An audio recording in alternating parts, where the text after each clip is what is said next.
तो सारे जितनी खदान में सोना है वो पिट्स में से निकाल कर किसी एक आदमी को दे दो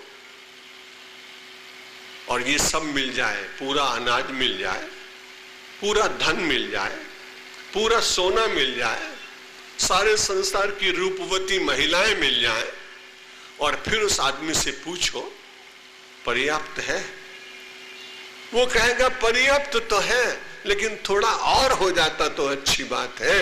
बस यही बड़ी कठिनाई है, पदार्थों में जीने वाला व्यक्ति कहीं ईट नहीं लगाता, और परमेश्वर की ओर जाने वाला व्यक्ति संतुष्ट हो ये न केनचित, मैंने परिश्रम किया, मेरे नाथ तुमने मुझे दिया, मैंने उसे प्रसाद रूप से पाया, मेरा मन शांत हुआ, मेरी बुद्धि शांत हुई, मेरे कर्म में कहीं हिंसा न रही, मैंने सबके भीतर ईश्वर को दर्शन करने की वृत्ति को धीरे धीरे वृद्धिंगत करने का प्रयत्न किया। ऐसा शांत मानव समाज में एक आदर्श पुरुष जब खड़ा होता है तो जिसके पास पदार्थ होते हैं वो सोचता है कैसा अच्छा है। वो उस समय अपने मन में समीक्षा करता है कि इसके पास कम है लेकिन ये शांत बात। और दूसरी ओर अमेरिका जैसे देश में कई 100 लोग आत्महत्या करके मर जाते हैं। एक प्रश्न आपके सामने समुपस्थित कि रोटी कपड़ा मकान वैभव कार बंगला ये सब कुछ प्राप्त होने पर यदि व्यक्ति सुखी हो जाता हो तो अमेरिका जैसे देश में उन भाई बहनों को आत्महत्या क्यों करनी पड़ती? इसलिए केवल गरीबी आत्महत्या कराएगी, मैं इसके साथ सहमत नहीं हूं। संपन्न होने के बाद भी जो मन की गरीबी है यदि वो न मिटी तो किसी भी क्षण आप अपने प्राणों का विसर्जन अपने आप कर बैठेंगे। उससे बचने की चेष्टा करनी चाहिए। कौन बचाएगा? उसको बचाने का तो मार्ग एक ही है और वो है धर्म, वो है अध्यात्म और वो है शमन। शमन का अर्थ मन को समझाना। मनोवैज्ञानिक अच्छे लोग छोटे बच्चों को पीटने नहीं देते और ये प्रयोग पिछले 25-40 वर्ष से स्कूलों में भी चल रहा है, काफी सफलता मिली। उद्दंड बालक को भी बिठा के कई बार अच्छी तरह समझाते हैं, रोज समझाते हैं तो उसका परिणाम अच्छा आता है। पहले तो हम लोगों के जमाने में तो ऐसा ही था कि विद्या आवे धम धम, मास्टर साहब ने पकड़ा 2 4 10 लगा दिए। मैं भी पिटा हूं, मुझे अच्छी तरह याद है। मेरे पिताजी अध्यापक थे इसलिए मुझे उनकी कठोरता का स्मरण होता है। लेकिन जो नई शिक्षा पद्धति आई उसमें कुछ बुराइयां भी होंगी, लेकिन एक अच्छी बात मुझे लगी जो अध्यात्म के साथ चलती है कि व्यक्ति को दोष का दर्शन एकांत में बैठ के करा और उसको बताओ कि इसका परिणाम तुम्हारे लिए अच्छा नहीं होगा। यदि आप उसे रोज रोज इस बात को प्रेम से समझाएं तो निश्चित रूप से उसका मन आपकी वैचारिक हैमरिंग से, आपके वैचारिक बारंबार प्रयोग करने से उसके जीवन में निश्चित रूप से परिणाम आएगा और परिवर्तन होगा। समाज में हिंसा बढ़ रही है, द्वेष बढ़ रहा है, क्लेश बढ़ रहा है, हत्याएं बढ़ रही हैं। और बड़ी विचित्र बात है कि एक बार मुझे मध्य प्रदेश में एक प्रबुद्ध भारती नाम की संस्था ने अपना उद्घाटन करने के लिए बुलाया और सारे प्रोफेसर्स, आयकर अधिकारी, पुलिस के अधिकारी, प्रशासन के अधिकारी, सब मुझसे ज्यादा पढ़े लिखे लोग। मैंने कहा ये तो मेरे लिए बड़ी समस्या, इतने ज्यादा प्रबुद्ध लोगों के बीच में मेरा जैसा सामान्य अप्रबुद्ध व्यक्ति और इनके सम्मेलन का उद्घाटन करने के लिए बुला लिया गया। चले गए। मैंने पहली पंक्ति में कहा कि आप प्रबुद्धों को मैं बड़े आदर पूर्वक नमस्कार करता हूं, पर आपसे एक प्रार्थना करता हूं कि आत्मविश्लेषण करें। सब लोगों ने सोचा कि ये पहली पंक्ति में कैसी बात कह रहा है सन्यासी। मैंने कहा विश्व का इतिहास देखिए, सदियों पूर्व देखिए, आज का देखिए, अभी का देखिए। संसार में जितने विग्रह, जितने द्वेष, जितनी लड़ाइयां और जितने कलह हुए हैं वो प्रबुद्धों के द्वारा हुए हैं, बुद्धुओं के द्वारा नहीं हुए। इसलिए प्रबुद्ध होना ठीक भी है और प्रबुद्ध होना ठीक नहीं भी है। मनुष्य की प्रबुद्धता उस सीमा तक पहुंचनी चाहिए जहां उसके भीतर किसी के अकल्याण की भावना ना, जहां वो किसी का अहित ना करे, अपने सुख साधन के लिए दूसरे के वैभव और दूसरे की संपन्नता पर अग्नि लगा देने की इच्छा इसके मन में न जागे। ऐसे नागरिक किस देश में आवश्यकता? क्योंकि हम सब लोगों ने अपने इस पूरे राष्ट्र जीवन में, इतिहास में देखा है, रंतिदेव हुआ। दधीचि ऋषि की मूर्ति का अनावरण करने के लिए मुझे जब जोधपुर जाना पड़ा तो मैं उनकी मूर्ति के सामने खूब रोया। मैंने कहा मेरे विश्व के इतिहास में ऐसा ऋषि संसार में कोई हुआ नहीं।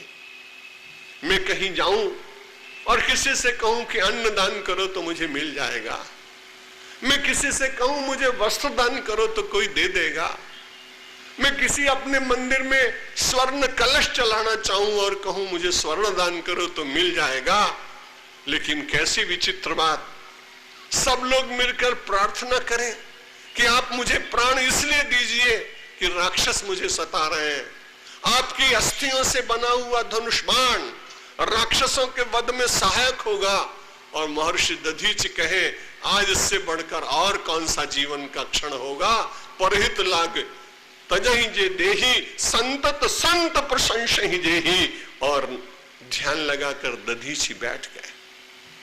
हिंसक पशुओं ने शरीर चाटा, पूरा का पूरा नरकंकाल ऋषि का मिल गया, धनुष और बाण बने, राक्षसों का वध हुआ। ये भारत की वो भूमि जहां व्यक्ति अपने प्राणों कर भी मानवता का रक्षण करता हो, उसी देश में मानव मानव के रक्त का पिपासा हो जाए।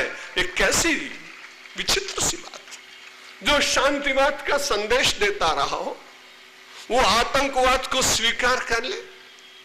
कुछ छोटे से स्वार्थ के कारण अपराध सिद्ध होने पर भी एक व्यक्ति को महीनों तक फांसी न दे। डर लगता है क्या होगा। अरे जब तुमने सबसे बड़े उच्च सर्वोच्च न्यायालय से प्राप्त कर ली, आदेश मिल गया, तो रांची की एक सभा में मुझे बड़ा क्रोध आ गया। आना नहीं चाहिए था। मैंने कहा इतने महीने हो गए अफजल को फांसी नहीं दी जा रही, शायद डर लग रहा होगा, हो सकता है कोई जल्लाद न मिल रहा हो। तो मैंने कहा मैं अपना संन्यास भी छोड़ दूंगा, लेकिन देश की लोकसभा को तोड़ने वाले को, फांसी देने वाला कोई व्यक्ति न मिलता हो तो आप मुझे बुलाइए, मैं गोली मारूंगा उसको। अहिंसा का रक्षण करने के लिए यदि हिंसा थोड़ी देर के लिए की भी जाए तो वो किसी प्रकार से अप्रशस्त नहीं हो सकती, उसकी आलोचना नहीं की जा सकती। ये देश आतंकवादियों का देश नहीं रहा। यहां तो फाइयान, यहां तो मेगस्थनीज, यहां तो दूसरे देश के यात्री ज्ञान प्राप्त करने के लिए आते रहे। ये शांति और ज्ञान का देश केवल अपराधियों का देश बनकर रहेगा, नहीं रहने देंगे। ऐसे प्रत्येक व्यक्ति को अपने मन में संकल्प करना चाहिए, क्योंकि ये किसी एक व्यक्ति का नहीं, पूरे भारतीय समाज का प्रश्न। और यदि सब लोगों ने मिलकर अपनी ऊर्जा को धर्मपूर्वक सात्विकता की ओर ले जाने का प्रयत्न किया तो कोई व्यक्ति कहेगा हिंसा करने से तो आनंद चला जाएगा। सहमत नहीं हो। द्वेष पूर्वक यदि हिंसा करेंगे, स्वार्थ पूर्वक यदि हिंसा करेंगे तो आनंद नहीं मिलेगा। लेकिन अर्जुन से भगवान ने कहा जय शत्रुम महाबाहो काम रूपम दुरासदम। अरे अर्जुन, धर्म का विनाश करने वाले यदि भीष्म पितामह, यदि द्रोणाचार्य, यदि कृपाचार्य किसी द्रौपदी के चीर के हरण के समय मौन रहने वाले भीष्म पितामह यदि अपने कर्तव्य का पालन न कर पाए तो अर्जुन तू क्षत्रिय है, तुझे अपने कर्तव्य का पालन करके इन्हें धराशायी करना चाहिए। क्योंकि अहिंसा का रक्षण क्षणिक हिंसा के द्वारा यदि हो तो पाप नहीं होता है। हमने अपने शास्त्रों की उन व्याख्याओं को विस्मरण कर दिया। सहिष्णुता संसार में सबसे बड़ा सुंदर सद्गुण है, लेकिन किसी सहिष्णुता को कोई दूसरा समुदाय संपूर्ण रूप से कायरता मानने लगे तो राष्ट्र की भूमि चली जाएगी, राष्ट्र के स्मृति शेष हो जाएंगे वे स्थान जहां हमको प्रेरणा मिलती रहे। सारे संसार के लोगों ने प्रार्थना की थी। जब अफगानिस्तान में 2500 वर्ष पूर्व बनी हुई मूर्ति, जो संसार की सर्वश्रेष्ठ मूर्ति थी, बाहर प्रार्थना की, यूएनओ ने भी प्रार्थना की कि भाई उस मूर्ति को तोड़ना नहीं, लेकिन तालिबान ने उस मूर्ति को इतना तोड़ा कि उसका एक एक पत्थर को टुकड़ा किया, इसलिए कि शांतिवादियों की बात को न मानकर लोगों को चिढ़ाना था। जहां आतंकवादी शुद्ध और सात्विक लोगों को चिढ़ाने का कर्म करने लगे, वहां राष्ट्र का धर्म कुछ दूसरा हो जाता है। इसलिए हम सब लोग सहिष्णु बने, दूसरे के विचारों का आदर करें, सम्मान करें, लेकिन यदि राष्ट्र की अस्मिता पर कभी आक्रमण होने लगे तो मुझे लगता है मेरे देश के प्रत्येक भाई और बहन को सैनिक बनकर खड़ा होना चाहिए। सन्यासी और सैनिक दोनों एक होते हैं, दोनों का काम एक ही होता है। वो भी अपने जीवन को तिल तिल कर समाज को अर्पित करता है और वो देश की सीमा पर खड़े होकर अपने प्राणों का समर्पण करता है। निवेदन कर रहा था, मेरे और आपके जीवन का लक्ष्य है आनंद। उस आनंद को प्राप्त करने के लिए जैसे मछली पानी में डाल दी गई, दूध से निकली, दधि से निकली, मधु से निकली, घृत से निकली, और जैसे पानी में उसको डाला, उस व्यक्ति की ओर उसने देखा, मन ही मन उसको प्रणाम किया। मेरे जीवन का स्तर भले ऊंचा न हुआ हो, लेकिन मेरे भाई तूने मेरे प्राण दे दिए, मैं तुझे प्रणाम करती हूं। पदार्थ रखिए पर परमेश्वर से रहित पदार्थ नहीं होना चाहिए।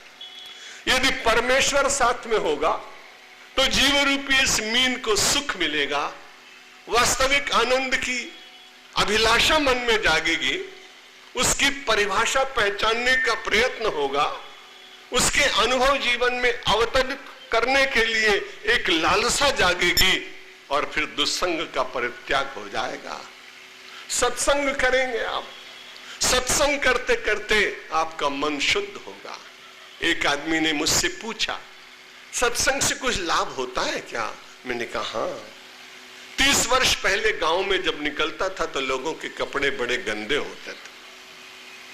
30-35 वर्ष पहले गांव के आदमी के कपड़े बहुत गंदे होते थे, लेकिन जब सबसे पहले निरमा निकला तो लोगों ने, गांव के लोगों ने भी अपने कपड़े प्रारंभ कर दिए स्वच्छ करने।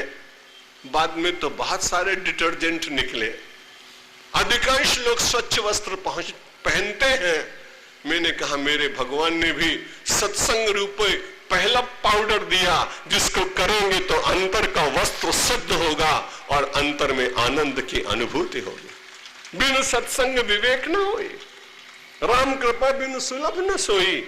ये 3 दिन का सत्संग वाजपेयी परिवार ने आयोजित किया।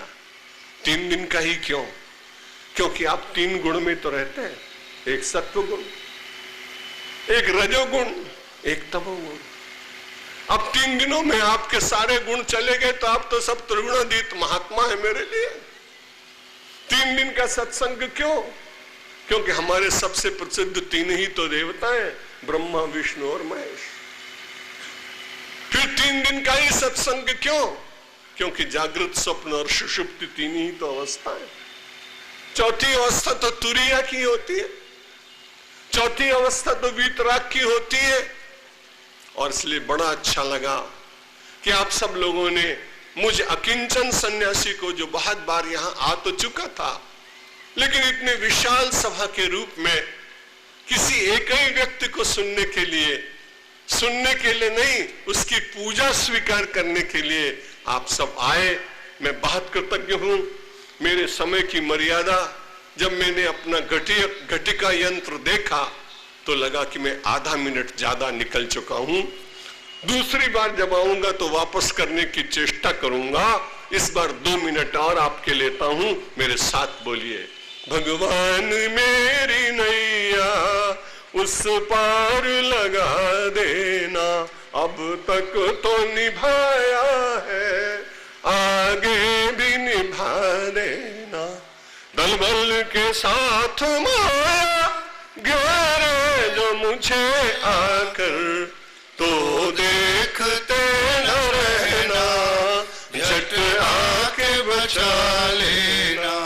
भगवान मेरी नैया उस पार लगा देना। संभव है झंझटों में मैं तुमको भूल जाऊं, पर नाथ कहीं तुम भी मुझको न भुला देना। भगवान मेरी नैया उस पार लगा देना। तुम देव मैं पुजारी, तुम इष्ट मैं उपासक, ये बात अगर सच है सच करके दिखा देना। भगवान मेरी नैया उस पार लगा देना। अब तक तो निभाया है, आगे भी निभा देना। सब परमात्माओं के स्वरूपों का स्मरण करिएगा। सब देवता और सब धर्म के जितने लोग हैं अच्छे, लेकिन भारत माता सर्वश्रेष्ठ है। यदि भारत माता न होती तो राम कहां आते, कृष्ण कहां आते, शिव कहां आते, गंगा कहां आती, नानक कहां आते, महावीर कहां आते, बुद्ध कहां आते। इसलिए मेरी भारत माता सर्वश्रेष्ठ आराध्य है। अपने अपने देव को मानना, पर भारत माता को पूज्य मानकर ऐसा ही आचरण हम सब करें जिससे उस माता को प्रसन्नता हो। एक बार आप सबके भीतर विराजमान मेरे परमात्मा को नमस्कार करता हूं। मेरे विराट भगवान आप, मैं आपका अर्चक, आपने अर्चक की भावना स्वीकार की, पुनः पुनः धन्यवाद। वो जो रोज निवेदन करता हूं, मार्ग में जाते समय चरण न छुए, मैं आपके प्रति बड़ा आभारी हूं। अब तो 75 वर्ष की आयु पूरी होने वाली है। 4-5 महीने के बाद दोबारा इतने बड़े आयोजन में आ सकूंगा नहीं आ सकूंगा, ये सब भगवान के हाथ में। लेकिन आप आए और बड़ा संतोष मुझे हुआ कि मौन होकर कोलाहल से रहित नीरव वातावरण में ध्यान भी किया और आपने सुना भी। आप सब बहुत श्रेष्ठ हैं। आपकी श्रेष्ठता की प्रशंसा और आपको वंदन। रवि रामायणी जी को, रामानुजानंद जी को, स्वामी सहजानंद जी महाराज को, विप्रानंद को। भजन सुनिए। अगर प्रवचन सुनते और भजन न सुने तो उसका आनंद नहीं आता। इसलिए अग्निहोत्री बंधु बड़े सुंदर भजन गाते हैं, उनका बड़ा यश है। मैं भी थोड़ी देर बैठूंगा, बैठता मैं बहुत देर, लेकिन कल प्रातः काल मुझे 6 बजे विमान पकड़ना है। कल सायंकाल बंबई में मेरा प्रवचन है, परसों पूना में है, फिर गोवा में है। इसलिए निरंतर प्रवास के कारण थोड़ी देर भजन में बैठूंगा। आप सबसे आग्रह है, भजन सुनिए, आनंद लीजिए। जैसा आनंद आपने मेरे प्रसून पूजा में लिया, वैसे ही आप उनके भजन में लेंगे। अग्निहोत्री बंधु अपना भजन प्रारंभ करें। धन्यवाद जी। श्रीमती प्रेमवती वाजपेयी जी, इस आयोजन की सुस्मृतियां स्वामी जी के हृदय में, मन मस्तिष्क में सदैव जीवंत रहें, इसलिए उनके श्री चरणों में एक स्मृति चिन्ह समर्पित कर रही हैं। करेंगी कि यह अवसर जो 3 दिन का उन्हें उनकी कृपा से हम लोगों को प्रदान हुआ है, यह फिर दोबारा जल्दी ही फिर प्रदान हो। जैसा कि आप सभी जानते हैं अग्निहोत्री बंधुओं की, पर उन्होंने कहा कि महाराज आप तो मड़ैया में बैठे 3 दिन, तो मड़ैया वाली कविता जो अवधि में आपने लिखी थी वो सुना दीजिए। बहुत पुरानी है। किसी ने पूछा कहाँ रहते हो, तो जहां बनरवा डाका डारे, चोरी करे बिलैया, हुआ बनी निबियन के नीचे अपनी राम मड़ैया। ये राम मड़ैया। मुर्गा जहां बजावे घंटा, पक्षी पछलहरा गावे। मुर्गा जहां बजावे घंटा, पछलहरा माँ कूके, और चौकीदार कुकरवा मोती रात रात भर भूखे। भोर होए सूरज जब झांके, तबई रभावे गैया, हुए बनी निबियन के नीचे अपनी राम मड़ैया। जहां दुआरे के छप्पर पर लौकी लागी पसेरी, कोदो मड़वा ज्वार बाजरा माठा केरी महेरी। हमें न चाहिए बड़ी बिल्डिंग, शहरन के आबादी, सूरज देवता जहां न झांके प्राणन के बर्बादी। गांव बिनोवा और गांधी के हित कर लागत भैया, और तहां बनी निबियन के नीचे अपनी राम मड़ैया। और गांव के बाहर देखे कि पनघट ऊपर जहां दुल्हनिन के झुरमुट नित आवे। अब तो कहां पनघट रहा, 40 वर्ष पहले की कविता है कि पनघट ऊपर जहां दुल्हनिन के झुरमुट नित आवे। आपन आपन व्यथा कथा सब आपू ही मां मिल गावे। और सबसे बड़ी बात भारतीय नारी की विशेषता देखिए कि अपने अपने प्राणनाथ के और खुल खुल कर बढ़ैया, और हुए बनी निबियन के नीचे अपनी राम मड़ैया। जहां बनरुआ डाका डरे और चोरी करे बिलैया, हुए बनी निबियन के नीचे, हुए बनी सत्संग भवन मां अपनी राम मड़ैया, अपनी राम